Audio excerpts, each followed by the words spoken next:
Yeah, so I don't know if you saw, but there was a clip of this guy who was talking about police dogs because President Trump was like lauding this dog that was part of the Baghdadi Right. murder, right? So they had this canine expert on like CNN or something talking about training police dogs, and at the end of the interview, the guy just abruptly says Epstein didn't kill himself. Oh, yeah. Yeah. I did hear about that. I didn't see it. And it seems like ever since then, there's been this, like, the internet just has completely revived the whole Epstein thing. There's like 800 fucking memes about how Epstein didn't kill himself. I feel like there have been some memes. Man, nothing really comes to mind because nothing's been like that dank of a meme. It hasn't been that dank, no, but I am like... It's getting the word out, yeah, which I appreciate. I'm at least encouraged to know that people still want to talk about it because he fucking didn't.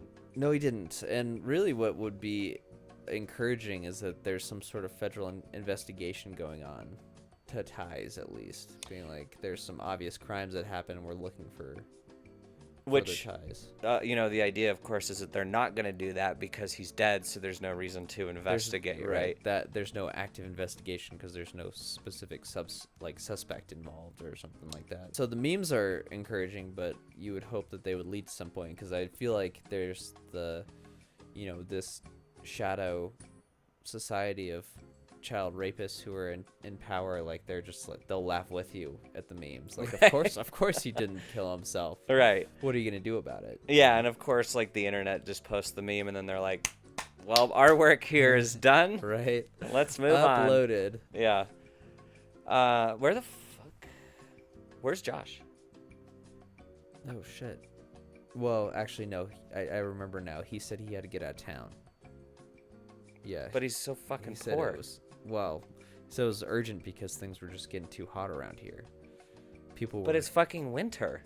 Well, not in that sense. Not that you would understand. But, people were kind of digging around, looking for him. Like, somebody came knocking on the door the other day and were like, hey, does Josh live here? And I was like, his cat does, but I haven't seen him in a while. So... Give him a call. Fucking unprofessional, man. It's his job. It's his job, and he's not showing up to it. Bunch of fucking amateurs. He that I gets work paid with here. $150,000 a week. Yeah. To do this, and he can't show up. Yeah, you think I don't know that? That's coming out of my parents' fucking trust fund. Okay. That's right. Their podcast trust fund. It's not such a stretch of the imagination. Okay. All right. It's ringing. Okay. It's ringing. All right. Yeah. I got his voicemail.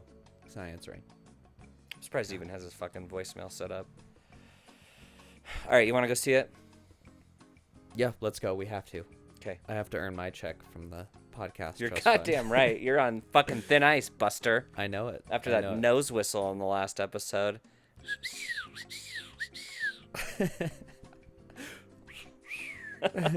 That's what I do when attractive women walk by. I just whistle through my nose. Hey, baby. Hey, baby. All right, fuck it. Let's go. I'll have to get up now.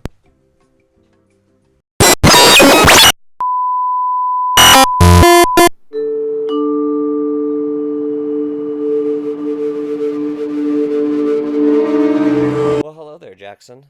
Hello, Addison. How are you tonight? I'm great. Just feeling fantastic. I got my Breckenridge Brewery Winter Lager. We're not getting paid, so we don't need to plug it or anything. I think I'm just getting paid in the experience of having a great beer. It's pretty damn tasty, I gotta say. I'm a big fan. It's a malty, full-bodied winter warmer. I like that. I know I certainly feel warmer after a sip of the Breckenridge Brewery Christmas Ale. All right, enough of this shit. Sorry. The bar stays on. Quiet podcast. Keep your blinders on. Pretend. Yeah, I should wear these all day. I need some good blinders. Honestly, these are like pretty heavy duty.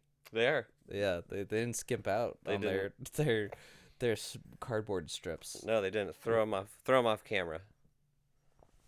There you go. Get the fuck out of here. Get the fuck out of here. Hello. Hi. Welcome to Be Honest. I'm Addison. I'm Jackson. And you'll notice, of course, that we're missing our dear friend Josh for this one. Rest in peace. Rest in peace, wherever you may be. We're not sure why he decided not to show up to podcast tonight, but that's where we're at. So Jackson and I went to go see Parasite.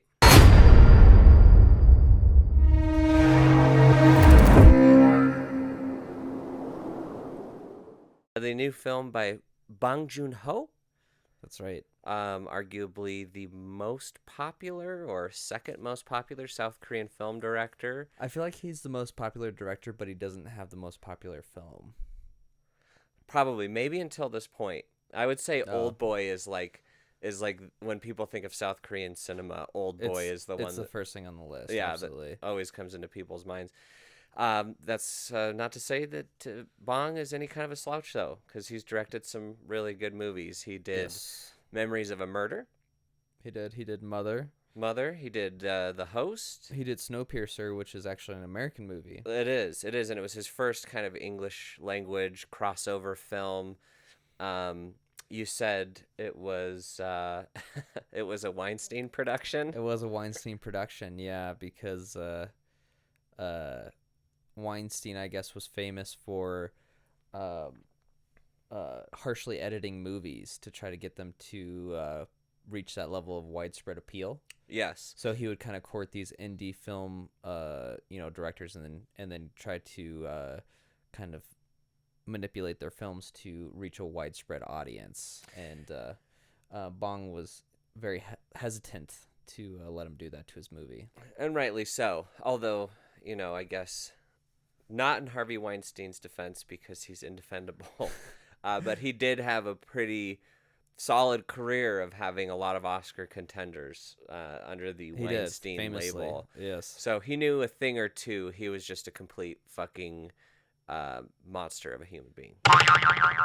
Yes, I think that is undeniable. Separate the art from the artist. It's a difficult thing to do, folks. Yeah, I mean, I wouldn't even know if you would call him an artist. He was more of a businessman, really. Yeah. I mean, kind of like a mover and a shaker. But with a certain artistic sensibility. I guess, yeah. In terms of the notes that he handed out to a lot of these movies. He was infamous for, or I guess famous, you decide, for his, meddling, I guess, in movies. But a lot of times it turned out to be solid advice. Yeah. Be interesting to know, like, go back and kind of get notes on a movie of what he changed and been like, decide whether that's better for worse. But yeah, anyways, this is Bong's. Finally, he broke free of his Weinstein chains. He did And he decided to make a movie about a poor Korean family. And they're for once that's right. For once he's exploring themes of class struggle and which is, yes, definitely his hallmark, which this one actually kind of takes a different view on that, because in Mother and Memories of Murder, it's very much kind of a rural, kind of peasant poverty that he examines. This is kind of like the underbelly of like a city, almost like literal underbelly, because the family's living in like basically like an underground apartment. 뭐야, 소독해? 창문 닫아. 나도 봐. 공짜로 집안에 소독도 하고. There's a lot of visual clues and visual allegories in this movie. Like, I do think honestly that for the most part this movie is a masterpiece, actually, in terms of every scene, every frame I felt like was thought about extensively, and there's all kinds of little things hidden into the text of the movie, if you will. Now, just because I say it's a masterpiece doesn't necessarily mean it's like my favorite movie, right, of all time or anything like that. But I do recognize this to be a pretty strong creative work. Like, the voice comes through loud and clear in it. I was never ever confused about what he was trying to say, but then I also found that there were just all these little nuggets planted in there that kind of furthered my understanding, Yeah. and enriched the viewing experience. Well, So something I like about Korean cinema, and specifically Bong's movies, is that he doesn't he gives you enough to chew on, just surface level, where you can kind of see where he's going. Like, it's not all just hidden beneath just like layers of filmmaking that would be hard to understand if you're not like, kind of in on it already. Like, you can understand what he's going for just by watching his movie, which I really appreciate. yeah, he doesn't cram it down your throat or anything like that. He kind of leads you to it, Right. and then leaves breadcrumbs, if you will, if you want to think a little deeper, right, and look a little deeper into what he's trying to say. He layers trying it to do. really well. Yeah. 네가 내 대신 얘 과외 선생님 좀 해줘라, 영어. 대학생인 척하라는 거야? 구라를 좀 치지 뭐. 넌 이 좋은 실력으로 왜 미대는 맨날 떨어지냐? 아이씨 죽을래. As far as a general impression of this movie is concerned, I really, really liked it. I liked it a lot. Maybe even loved it. Does anything like come to mind when you say that, like a specific scene or anything like that? There's a couple scenes. For one, I was surprised by how funny this movie was. It was really funny. It was really sometimes funny. in strange kind of scenes where you wouldn't expect humor to come through. Yes, and it was a black humor. It was a very, very dark sense of humor, which is like my thing 100%. We could kind of go into the specifics of that later when we get into spoilers, but I totally agree. Yeah. It kind of reminded me maybe even of like a Coen Brothers brand of humor. Yes, I would agree with that. In terms of how morbid it was. Like, a lot of the times the Coen Brothers, and this one did too, but a lot of time the Coen Brothers humor lies in the dialogue and things like that, not necessarily what's happening on screen, but every now and then they have like this great visual gag. And also the timing is like, especially with dark humor, like the timing is everything. Yes. Which the Coen Brothers are masters of, and also I think he nails in this movie too. 100%. What did you think? What are your general impressions? General impressions is I liked it a lot. I did. I think that it feels a little claustrophobic at times, because basically the whole movie happens within two sets. You have the kind of poor family's apartment that the movie starts out in, and then it moves into the rich family's apartment where they all work, and it mostly takes place in that scene or that setting. And so it felt a little claustrophobic in that sense, but I loved all the characters. I felt like they felt like they were still complicated, and they were individuals, but it was, you didn't spend too much time on each character. Like, there are so many moving pieces in this. It was interesting. The way he kind of introduced the characters was very well done, in terms of like, it starts with our focus on the son, right, and how he kind of gets a job tutoring this this daughter of this really wealthy South Korean family. Yeah. And this is where the movie honestly took me by surprise at every turn, but the movie introduces the characters then by him getting his sister a job, and then his sister getting their dad a job, and then dad getting mom a job. And in the course of that, spends about probably 10 minutes or so with each character, where It's you very kind like of a rhythmic like transition between characters. it's a beat, and then once everyone's introduced, well, then we get into Act 2, and then like the actual, I guess, conflict of the movie gets set up in again, a pretty organic and really interesting way. Like, when you say that, like, you have each character get 10 minutes setting up, that could go wrong in a lot of ways. It can be very boring, because you get attached to a character and then you're moving on from them, and then you have to start over with a different character. But he keeps that fresh. Like, the last scene in that sequence is when the mom gets introduced as the housemaid, or I guess that's the best way of putting it. And they have to, with each new family member being introduced, they have to get the last worker fired that's there. And so there's an amazing scene of them getting let's not wait till we get into spoilers to talk about that specific scene, because that is maybe my favorite joke in the whole movie, and it's great and shouldn't be ruined if you don't want it to be. Okay, fair enough. But yes, the way that they get their jobs, their positions within the family, is by very craftily eliminating whoever was there before, and the movie definitely surprises you. and isn't afraid too to kind of like leave you wondering in terms of exactly what's happening and how it's going to happen, and then when it does, it's like a totally satisfying payoff. 우리 다송이는 완전 예술가 재질인데. 침팬지를 그린 거죠? 자화상이에요.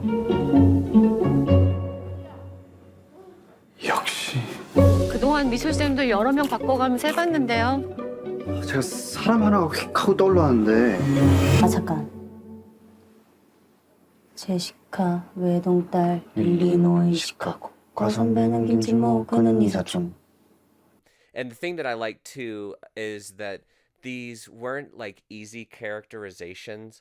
Like, for example, I don't think this is too spoilery. The daughter becomes like kind of like the art coach, art teacher for art therapist, actually more accurately, for the family's son.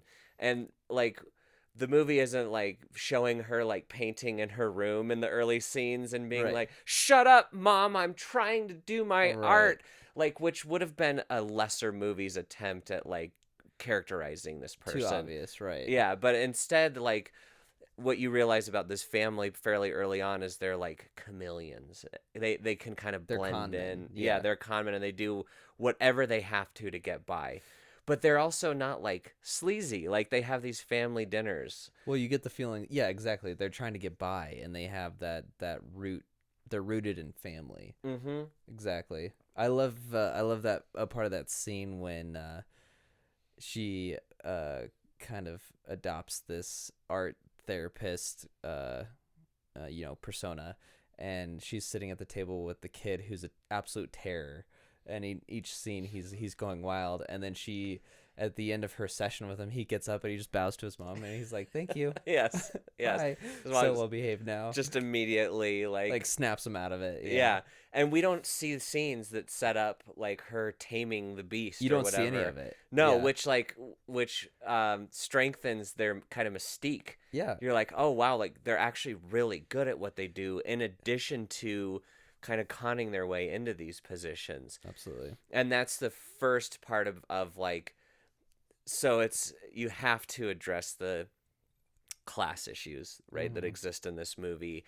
And our protagonists are all of the lower class who are parasites on the upper class, right? They're doing whatever they can to just milk, take just even a little bit of that wealth away. And that's just introduced right away in the film, because in the first scene, they're all trying to figure out their neighbor's Wi-Fi password. Yes.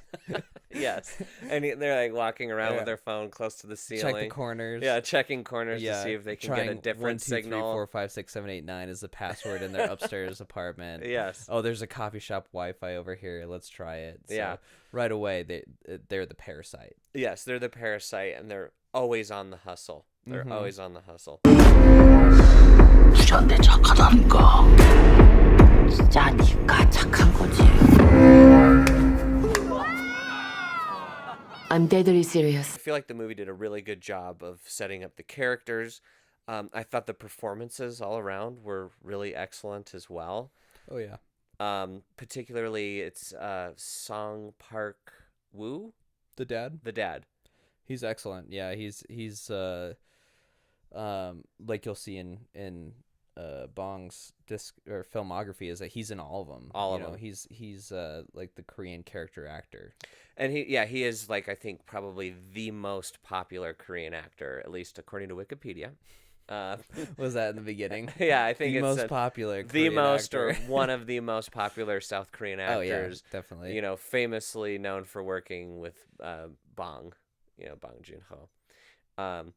And then so yeah, I guess we could get into spoilers and start talking about specifics. I think it's time. Okay. Yeah. Okay. Spoilers. 근데 지금 진짜로 이상한 게 뭔 것 같아.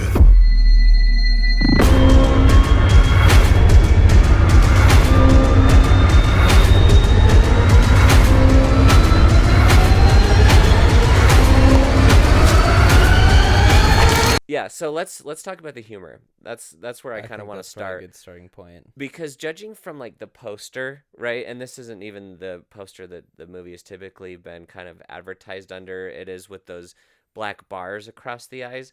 I kind of expected something a little bit more gritty, dramatic, like I almost expected a horror movie. kind of, Which yeah. there's, I guess, some horror sequences in this, but There definitely is. And so I was really surprised by how funny this movie is and kind of the lighter tone, at least for that first probably hour and a half of the film. And then once the climax hits, it gets really dark. man, yeah, I don't even know if you can call it a climax. It's almost like a complete I wouldn't say about face, but since we're in spoilers territory, huge spoilers. So if you haven't seen the movie, if you're gonna see it, Yeah. turn back now. And you Basically, should see it. Spoiler for this podcast. yes. So this family, they fully, settle into their roles as this family's their caretakers, and the family goes out of town. The rich family goes out of town, so the poor family comes in. They start kind of having a little party in the rich family's place, and Which, not to derail you too much, but isn't it a weird concept getting like shit-faced on liquor with your parents? Is that a South I know, Korean right? thing? Maybe they're just like so like the family unit is so tight knit in Korea still that's not, especially if you're like in a poor family and like you're just like survivalist basically. Like, I Right, could right. see You that. haven't married off, at which point your parents will probably come to live with you, and right, especially in that type of society. yeah, but I did have that thought watching it of like, ugh, I would not want to be like downing Patron with my Getting parents. That so sounds fucked up. yeah, that sounds awful. But anyways, sorry. But the old housekeeper shows up, and then she's like, please, I forgot something downstairs. And she goes down there, and she opens a secret hatch. And she's been hiding her husband down there for, 4 years? Her husband, who is probably my second favorite part of this movie, he provided probably my second and my third favorite parts of this movie. But yeah, so she's been hiding him down there. And again, as far as like attention to detail, we see the old housekeeper come up, and she's on like the doorbell doorstep, camera, yeah, right? yeah. And you can see like she has like a little like She's bruise got or the cut on shit her beat out of lip. yeah. She's got like some bags and some bruises feel under for her her. eyes, and you're like, uh-oh, Yeah. like this isn't going anywhere good. Right. And it piques your curiosity. You wonder what's gonna happen. I was pretty confident that the family was gonna come home in the middle of the party that night. Of course. Because yeah. it was raining. I don't feel like that was supposed to be a surprise. And their giant mess just gave me anxiety. I know, I'm trying to clean it up, and they just push it under the They're just couch and pushing shit. it, yeah. And you're like, no, they're gonna see I it. just imagine the wife like going down and just like picking up like an empty liquor bottle and like calling them out on it. I also expected, like, for example, when the daughter leaves her panties in the car, I thought that was like some effort maybe to like get the husband in trouble with the wife or That's something. what I thought too. Yeah. So the movie did a good job of anticipating my expectations and then kind of like doing just one further thing to subvert it a little bit, to keep Sure. it fresh and keep it moving. That's true. It kind of hits you from left field sometimes. Yeah. But like going back to the humor, the husband like being hidden in the basement, he was definitely one of the funniest parts. Yeah, it's hilarious. Because he's definitely off. There's something wrong with him. Like he's As been stuck would in a any- basement. Yeah. Exactly. He's been in like solitary confinement for 4 years.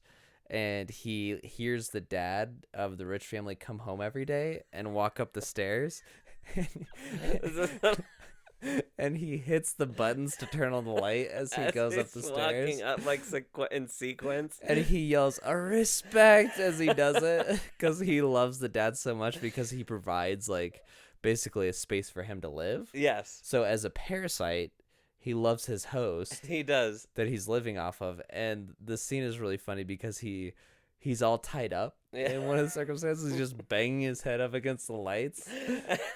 And I laugh so fucking hard when he starts doing Morse code on the buttons with his forehead. It's like, duh, duh, duh. He's like, I need to send him messages. And Yeah. he just starts banging his head up against it. Oh, it was so fucking funny. But then the funniest part of the movie, I like couldn't even believe how fucking funny it was. It was perfect the way they did it in like the slow motion and with the operatic music playing in the background. Was the way that they get rid of the housekeeper. is With her she peach allergy. yeah, she has this like peach allergy that even like the little fuzz off of the peach makes her start coughing and sneezing. And so basically the dad plants this seed that she has tuberculosis to the mom who's made all the decisions of the firings and the hirings. And then they get her with the peach fuzz. She coughs into a napkin and throws it into a trash. And then they set up earlier in the movie that this particular brand of hot sauce that they like looks very similar to blood. It has the same color. Ingeniously so, because there's just a scene where they're eating pizza. Yes. And one of them opens up and squeezes it on the pizza, and you see it and you're like, that looks weird. Yeah, you're That's like, that way looks too red for hot sauce. It looks really kind of like blood. It looks kind Yeah. of bloody. That must be foreshadowing for something, is what I was thinking. And I was thinking actually that, oh, that must be foreshadowing for how bloody things are going to get, when that is true actually, but it ended up serving a far more specific purpose in the movie, which was he goes over to the trash, Pulls spreads out the her hot tissue. sauce Yeah. and puts it on the tissue, and then in slow motion pulls it and turns it and shows it Turns- to the like, mom. with the most concerned face, just It's perfect. The acting, the timing, the direction, like and the everything music about too. You have blaring opera music. Yes. Through the whole thing, which sets kind of like the almost frantic feeling of it, of that they have to frame this housekeeper to get rid of her. Yes. Yeah. So I was blown away. I haven't laughed that hard in a while. I feel like, I mean, I laughed pretty well at The Lighthouse, and it reminded me of the same brand of humor as The Lighthouse, which is pretty smart. Yeah. And also like playing maybe against type for the characters, or at any rate, it's character-based humor and not like, Well, yeah. oh, I went doo-doo in my britches and And look, like you had that was probably like a 10-minute scene or so. Like that was like it takes, you know, some guts to maybe have that long of a sequence in a movie. that Like, setup. that setup, because if it's a bust, I mean, like that could really derail your movie right then and there. Mm-hmm. And the movie did a good job of kind of like having 3 distinct acts. You have the setup which established all the characters, including the family for whom our protagonists work. Then you have that moment where they're in the house and they're all celebrating, and it almost feels as if they've arrived, right? Because they're all working for this family. made it. They're all like funneling that money. And then the housekeeper comes in. We have this whole realization of like, oh shit, there's a basement under there, and and the husband's been living down there. And I also love the part when he was eating the banana. Just all in one bite. Yeah, it was fucking great. What a weird scene, because she comes down with the bottle like ready to go, of just like and like some, gives milk. him like almost like it's a baby bottle, gives it to him He's at first. the parasite. He's like the king parasite. He is the king parasite.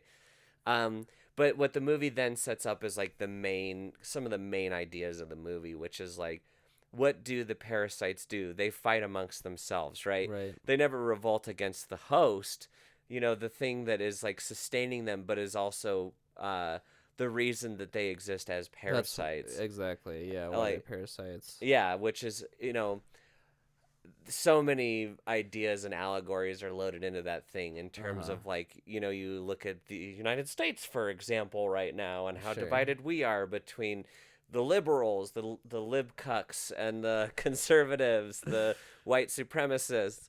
The And- conservatives and the Cucks. lib cucks. Everyone's a cuck. That's the U.S. Adaptation of this movie, is the cuck, or just cuck, I guess. Just cuck. Yeah, drop the. It's superfluous. But of course, like, what are we doing? Is just fighting amongst each other as opposed to holding anyone accountable who's Yeah. responsible for the shit that we're going through. And in some of this movie's more obvious moments, I guess, kind of pointing out that theme where it's the smell. Yes, of the pores. such that they a just perfect can't moment. fucking stand, because first it's usually centered around the dad, the driver. They're like, oh, you can kind of smell them, right?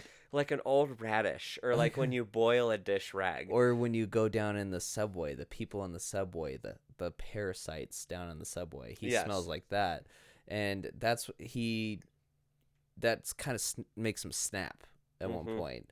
And I think he comes to that realization where he's maybe like looking around at this climactic scene where, you know, a lot of things are happening, people are fighting each other, and he kills the father because I think he comes to that realization. That is to say that the dad, our like protagonist dad song, Poor dad kills rich dad. Yeah, poor dad kills rich dad in retaliation, basically for.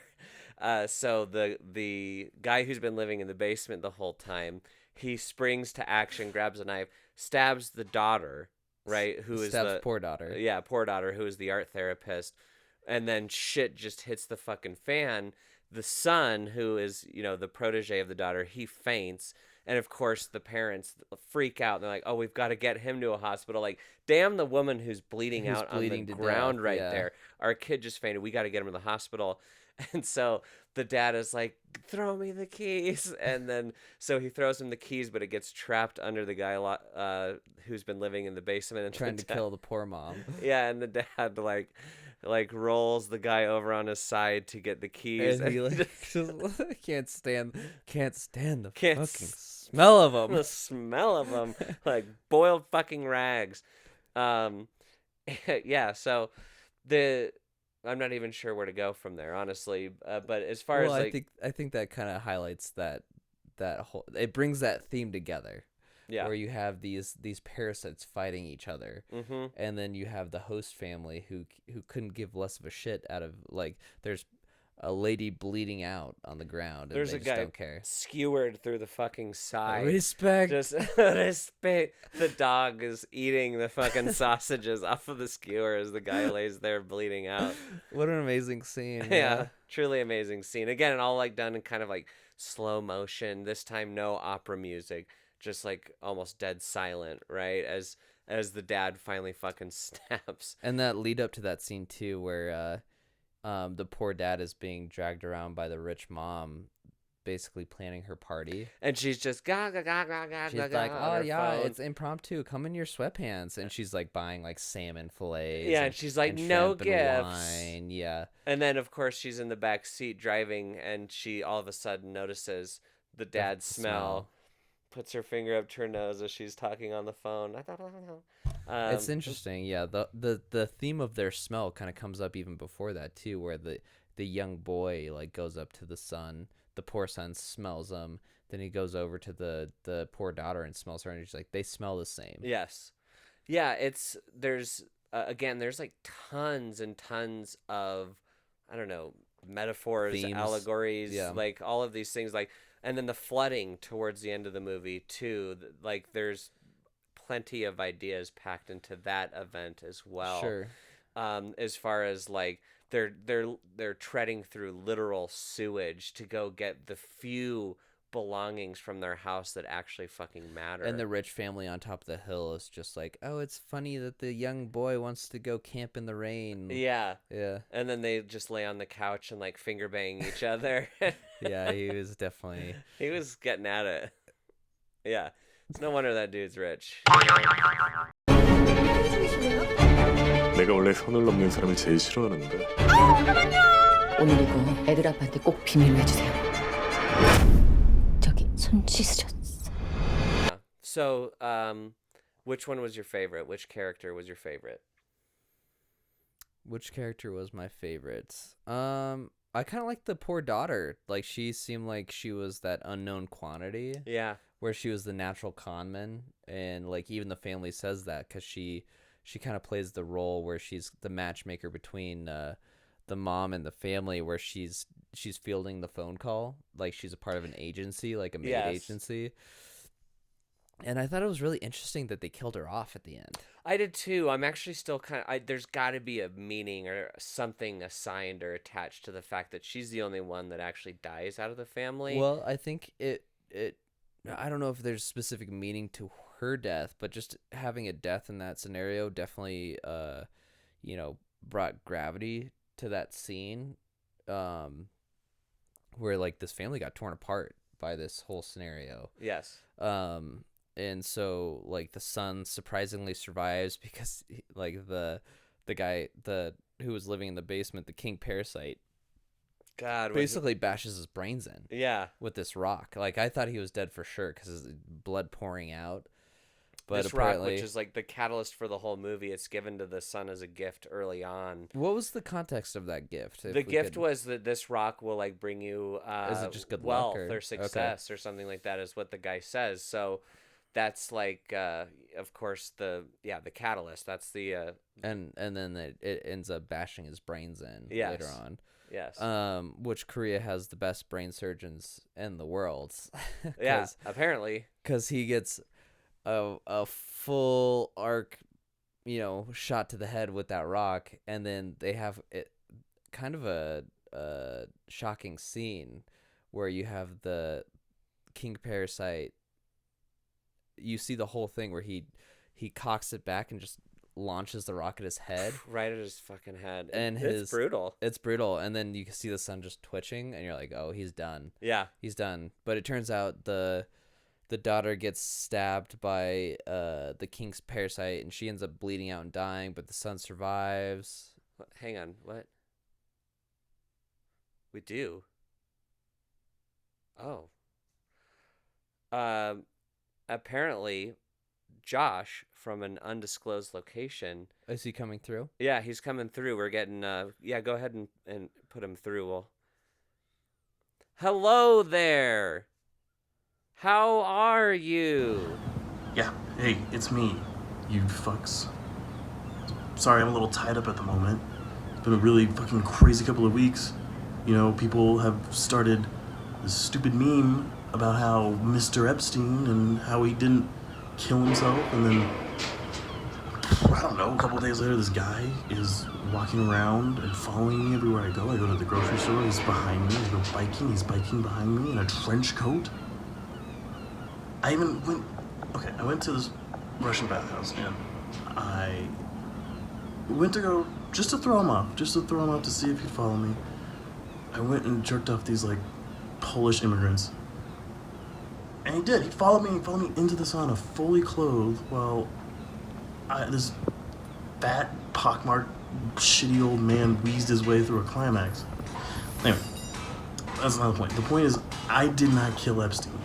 And people think that's true, which is pretty fucking stupid. I mean, honestly, don't even know what he did wrong. I wouldn't want to kill him. But I've decided to dip out while I'm in this cargo, container. I don't know, it's been 8 days. Technically they call it a graving dry dock. It's, something about weight distribution and accommodating larger vessels. The SOLAS has a more specific description about it. Anyways, they should be getting ready to leave soon. That might be them. Okay. You can hear the horns.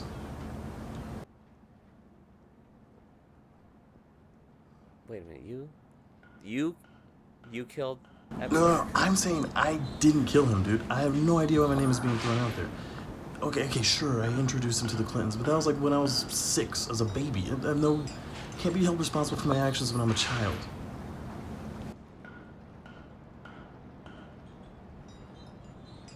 You introduced them. Yes, as a young child, but that's not important. I want people to know I didn't kill him, although he was obviously murdered. Wild. Well, good luck with that, I mean, you did this country a great service, so thank you. No, I didn't kill him. I'm saying I did not kill him. While we have you, what did you think of Parasite? You actually saw it before us, because you, work at the movie theater or whatever. Oh, Parasite was good, man. I really appreciated the complication of family and morality. It's so difficult to find movies that make you love and feel sick about a tight-knit family that, given alternative circumstances, may not even choose to stay together. As a gray and somber middle finger to the traditional and insulting motif of a monolithic lower-income family being these bastions of moral superiority. Overall, I thought it was a well-made film, excellent execution, and perfect for entertainment. Would recommend. Oh, that's great. I loved that too. I wish Parasite was the last movie I got to see before I get on this dock. But it looks like I had to go see Knives Out. I wish I wasn't completely naked right now. I want to take my belt off and strangle myself. Me too. That was fantastic. But seriously, guys, please use this podcast as per the word that I did not, I repeat, I did not kill Jeffrey Edward Epstein. Great point, Josh. Wow. And well said also. It only took you 15 minutes to get that one out. So appreciate that. Appreciate your concision. And anyways, good luck with the whole Epstein thing. No, I did not kill him. Thoughts and prayers. I did not kill him. Please. Hopefully we'll see you on the other side of this thing, buddy. I just hope they don't add you to the Clinton body count. Same. And rest assured, Jackson will be scooping them cat turds while you're away. Absolutely. Yeah. Religiously. Yep. Well, cool. Well, thanks, Josh. See you later. Yeah, get him out of here. You can go now. Cut it off.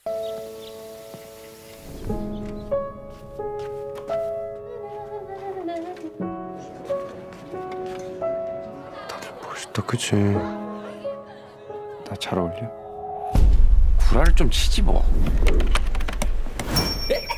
All right. Well, why don't we go ahead and move into the climax of the podcast here? Climax of the podcast. Where I stab you. Please do. And my fucking misery as a member of the lower fucking class, just suckling and suckling at the fucking teat every day of my life, just trying to get those last fucking rotten, faded drops of milk from my fucking overlord. Yeah, you are poor. Mm-hmm.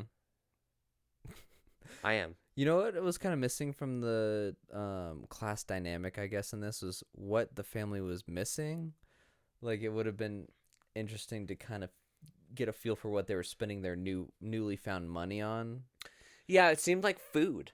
It seemed food was like the thing, like the pizza scene, you think? in the first scene where we see him, they're like folding pizza boxes for, I'm sure, like, a penny a piece. And then like the fumigator comes by and they're like, close the window. And the dad's like, no, leave it open. What were the type of bugs that he's trying to get rid of? Stink bugs. Stink bugs. Yeah, okay. which again goes into the whole theme of the movie. Like the dad flicks him Parasite. away. Yeah. He's the stink bug to the rich guy, right? Right. Anyway, and so I guess at one point they do talk about they're like, we should move into a nicer apartment or something like that. mm-hmm. And they're ordering, they're actually like drinking booze. They're ordering nice food. They're going to the buffet, and actually I thought it was a nice touch where the dad was like, eat as much as you want. So yeah, it was weird how he just burped for like 5 minutes straight. And the whole family was just like, what's going on? It was an odd artistic touch, but like I totally was on board for it. I feel like they got the translation perfect though. I do too. I understood what he was burping. 100%. But he's like, eat up, son, eat up. And the mom's like, you didn't buy this. He bought it, in terms of like the dad didn't buy, the son did. And he's like, eat up, son. Almost to the point where like he was unable to kind of acknowledge that he wasn't providing because that was before he got the driving job. Yes. Yeah. So like yet again, another really nice touch to this movie. But well, so would you recommend it to just anybody or what? I would. I mean, obviously there is a certain section of people who will never see a foreign film. They don't have the patience to read a movie. They might as well stay at home and read a book. They won't do that either. Which, I mean, like, yes, there are the people who just don't have the patience for it, but honestly, in this day and age, it can be kind of hard to watch a foreign film because we have so many distractions from reading subtitles for an hour and a half.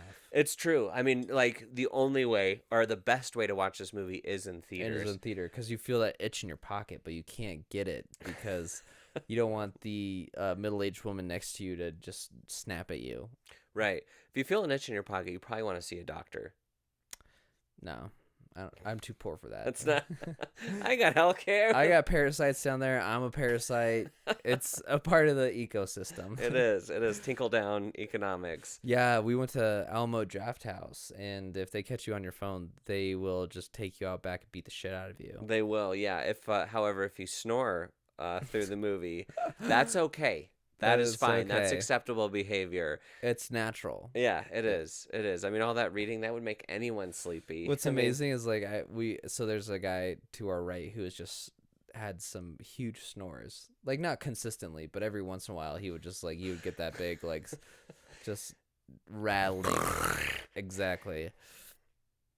And I look over, and Alamo Drafthouse has the lights where you can read their menu, and I just see his gut just just in the nightlight, in the street light, illuminated. I didn't even see him, but in my mind's eye, it was like a fat, balding white guy who's like giant beard, unkempt beard. Sleep apnea like just caused him to get these huge fucking snores in the middle of the movie. Anyway, so the point being, we wouldn't recommend the movie to him because he slept through it. He's exempt from the recommendation, but the point being that I would recommend this movie to anyone who has the patience to, read subtitles and see a movie. This is a good one. This is funny and shocking and interesting. At no point in this movie was I bored, like ever. I would say that maybe towards the end there was a little bit of Return of the King vibes where it felt like it ended and then it ended again and then it ended again. But then he kind of earned it by bringing it all back around and having the last shot mirror the first shot, where it starts off with like the socks hanging on the thing and then the camera panning down to our lead. And so it did feel earned in the end. But no, I mean, absolutely, I recommend this movie. How about you? I don't know if I would recommend it to just anybody. I think if you like Korean cinema or you like this director, it's definitely worth checking out. Or if you just have an open mind about movies, it's worth seeing. But like, make no mistake about it, this movie's a tragedy. It is. It's a tragedy, and I feel like a lot of people don't have the patience for a movie like that. If they don't have that satisfying ending, like, it'll just be a complete waste of time for them. Because I mean, this movie ends with like all the central characters. You have one just dies, the others, one's locked in a basement, basically. He's sequestered, doomed to a life of solitude. Exactly. One like he gets his head bashed in. He seems to be dealing with brain damage after that because he's laughing at his sister's grave. You know what I was thinking about, actually, not to interrupt you? This is like the movie that Joker wishes that it was. He kind of reminded me of the Joker. He's like, I just keep laughing. He just like can't stop laughing. It's about class warfare and about this battle between like the poor and the rich and this like contrast that exists, but it's done literally 8,000 times better. Oh my god, it's actually funny. Yeah. And there's a gravity to what's going on. Like, yes, you feel it. This is the Korean Joker. This is the Korean Joker. Josh is gonna love that. He's gonna love that. But really, at the end, he's like, I can't control my laughing. Yeah. What if like the ending scene was just him? Like, you see him at a mirror, just like his busy hands jolting around, and the camera slowly pans around him, and you just see him like. What's so funny? You wouldn't get it. I'm the Joker, baby. I'm the Joker, baby. But yes, if you like movies, specifically like A24 indie movies, go see it. If you like, Disney movies and remakes of Disney movies, this movie doesn't exist. Let's put it this way: if Frozen 2 is on your radar, might want to skip this one. 절대 실패하지 않는 계획이 만족하네. 무계획이야, 무계획. Anyways, thanks for watching. Josh, good luck with the whole Epstein thing. We hope to see you back. And just remember, Epstein didn't kill himself. Epstein did not kill himself. Josh killed him. Josh killed him because he's friends with Bill Clinton, old family friend. Well, he introduced them. He introduced Monica Lewinsky and Bill Clinton, so he owes Bill Clinton. As a 6-year-old, right? As a 6-year-old. That's correct. Yeah, actually, now that you mention it, the timeline does make sense there. It adds up. 6 years old. Yeah, it adds the fuck up. Anyways, arigato. Arigato. That's Japanese, that's not South Korean, but thanks for watching.